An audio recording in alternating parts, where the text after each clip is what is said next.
conversar agora ao vivo com a repórter Regiane Moreira, que está com uma nutricionista, não é isso, Regiane? Para falar justamente sobre isso, né? Você vai lá numa padaria, num restaurante, se não tiver aquilo com um processo de higiene, você corre muito risco. Boa tarde, Regiane, bem-vinda.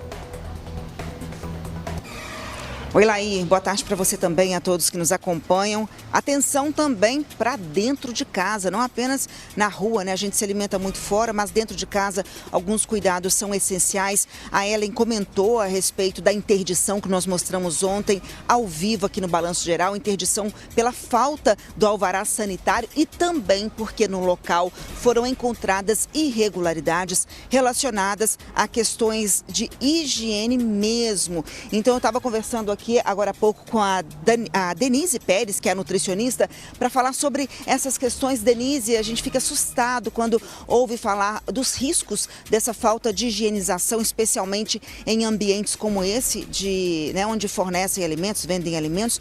Boa tarde para você. Essa falta de higienização pode dar início aí a um processo de botulismo, né? Essa doença que é tão grave? Sim, né? A fonte de contaminação pela Clostridium botulino, que é a bactéria que produz a toxina botulínica, ela é feita de alimentos contaminados e também de má higiene de mãos dos manipuladores. Então a gente tem que ficar bem atento nos locais, né? E observar se aquele local tem higiene, se não tem, se aqueles produtos estão sendo armazenados de forma correta. Essas 3 vítimas estão com suspeita de botulismo. Os exames estão sendo feitos, inclusive encaminhados para a FUNED. Viu, Laíra? Os exames que foram coletados das vítimas que estão em 7 Lagoas já estão aqui na FUNED para averiguar direitinho, mas há essa suspeita de botulismo. Quais são os primeiros sinais para a gente falar, olha, pode ser botulismo, já vamos começar a tratar nesse sentido?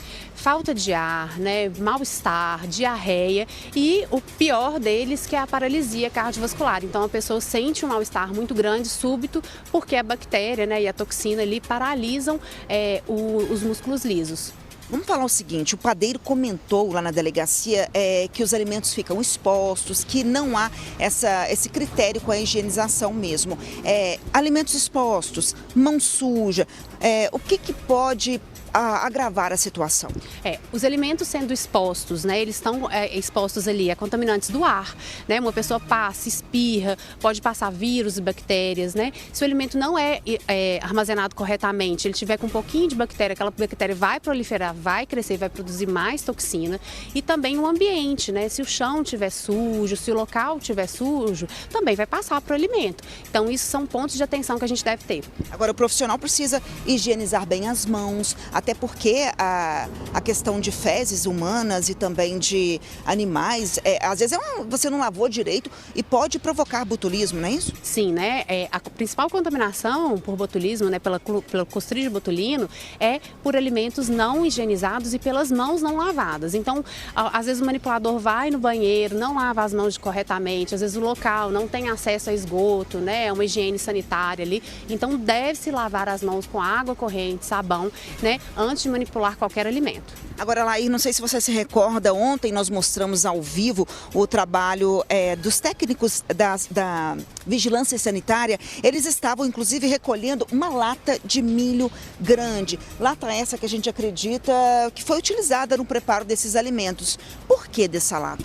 Os alimentos enlatados, eles ficam normalmente fechadinhos ali, né, numa condição hermética. Então, quando a lata está estufada, está avariada, a gente não deve consumir porque pode ser provável contaminação, né? Então, a partir do momento que a bactéria ela começa a produzir toxina, ela também produz gases que podem estufar essa lata. Então, alimentos enlatados, pelo local, né, de estar ali fechadinho, pode ser um possível contaminante. Ou seja, é um alimento que já estava contaminado, que foi enlatado e que chega nas padarias, nos supermercados e dentro das nossas casas. Na hora que eu vou fazer uma compra, por exemplo, o que eu tenho que observar? Você tem que observar, principalmente, se aquele alimento, se aquela lata não está avariada, né, se não tem nada estufado, não está, né, alguma coisa, um lacre que possa estar, né, não, mal feito.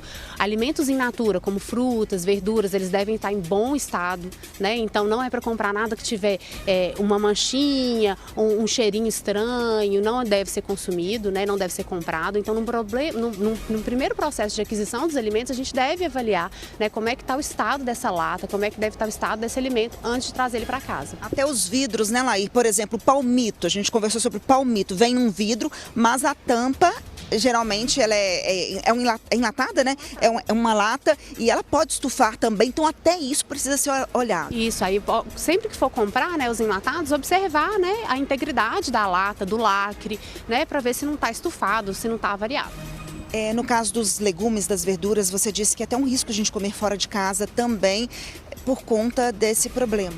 Porque a gente consome normalmente frutas e verduras frescos, né, crus. E o processo de cocção, se ele for bem feito, ele pode matar a grande maioria das bactérias e dos vírus. Então, sempre que for se alimentar fora de casa, dá preferência para os alimentos cozidos, para os alimentos assados e não para os alimentos crus, que eles são potenciais fontes de contaminação. Agora, eu comprei a lata de milho, não consumi a lata toda.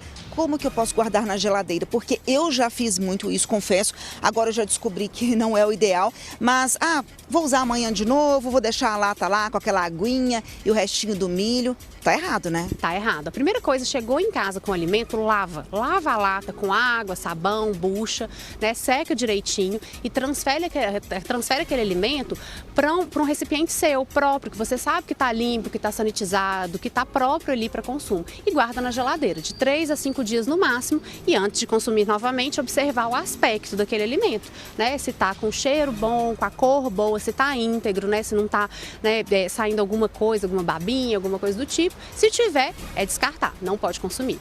Agora, Laíra, outra coisa, quando nós fazemos a feira, por exemplo, vamos ao sacolão, às vezes naquela correria, chegamos em casa e colocamos tudo na geladeira sem lavar. Tá errado também. Tá errado, né? A partir do momento que você chega em casa com os vegetais, com as frutas, se não puder guardar na hora, o certo é lavar e higienizar imediatamente. Se não, né, antes de armazenar na geladeira, sempre lavar e higienizar. Seja com hipoclorito, seja com água sanitária, seja, né, com a solução sanitizante. Até sabão, tem gente que usa sabão. O sabão ele é bom para higienizar de primeira, né? Então você pega, lava com água e sabão e depois coloca na solução higienizante, aí por sanitizante, por cerca de 10, 15 minutos. É importante a gente lembrar o seguinte, Denise, que esses casos nós estamos falando sobre o botulismo, mas não quer dizer que já houve um diagnóstico fechado do que aconteceu com essas 3 pessoas, mas fato é que trouxe à tona esse problema, que é um problema sério, que pode levar à morte, uma doença muito grave, que vai paralisando os músculos, né? Vai paralisando os músculos. Então, por isso nós estamos tratando desse assunto aqui, para que todo mundo tenha consciência da importância de escolhermos bem os locais onde vamos alimentar. A gente chega num local, viu que os alimentos não estão sendo bem cuidados, que às vezes tem mosquitos, eu acredito que até isso, né? A gente tem que observar. O mosquito, né, o inseto, ele é um veículo de contaminação. Ele pode pousar em outra coisa e pousar no alimento. Então, assim, sempre que a gente for alimentar num local, observar, né, se aquelas cubas de alimentação onde são servidos os alimentos tá correto, tem alguma fonte de ventilação, né? Está sendo refrigerado da forma correta, tem forma de tampar, né? Então isso tudo é muito importante aí para a gente avaliar se a gente vai consumir num restaurante, em algum local ou não. Estamos falando do botulismo, mas outras doenças também podem surgir, aparecer em decorrência dessa má higienização? Sim, a grande maioria das gastroenterites, né, que é aquele clássico que a gente sente, náusea, vômito, enjoo, diarreia, são causadas, infelizmente, por alimentos ou por substâncias contaminadas, tipo água, do tipo. Denise, muito obrigada pelos esclarecimentos. Laíra, então a gente segue aguardando, né, os laudos e também as informações da Polícia Civil, que está fazendo a perícia para saber de fato o que aconteceu com essas 3 pessoas. Eu volto com você. E nós vamos acompanhar de perto. Obrigado, Regina. Um abraço para a Denise. Muito obrigado a ela também pela participação. Aliás, se você estiver num restaurante, numa padaria, percebeu ali higiene ruim ou falta de higiene, ligue para o 156. Denuncie a vigilância sanitária com urgência, porque é muito grave. 156 é o telefone da prefeitura para isso e para outros serviços também, mas essencialmente nesse caso para denunciar a vigilância sanitária. 156, tá?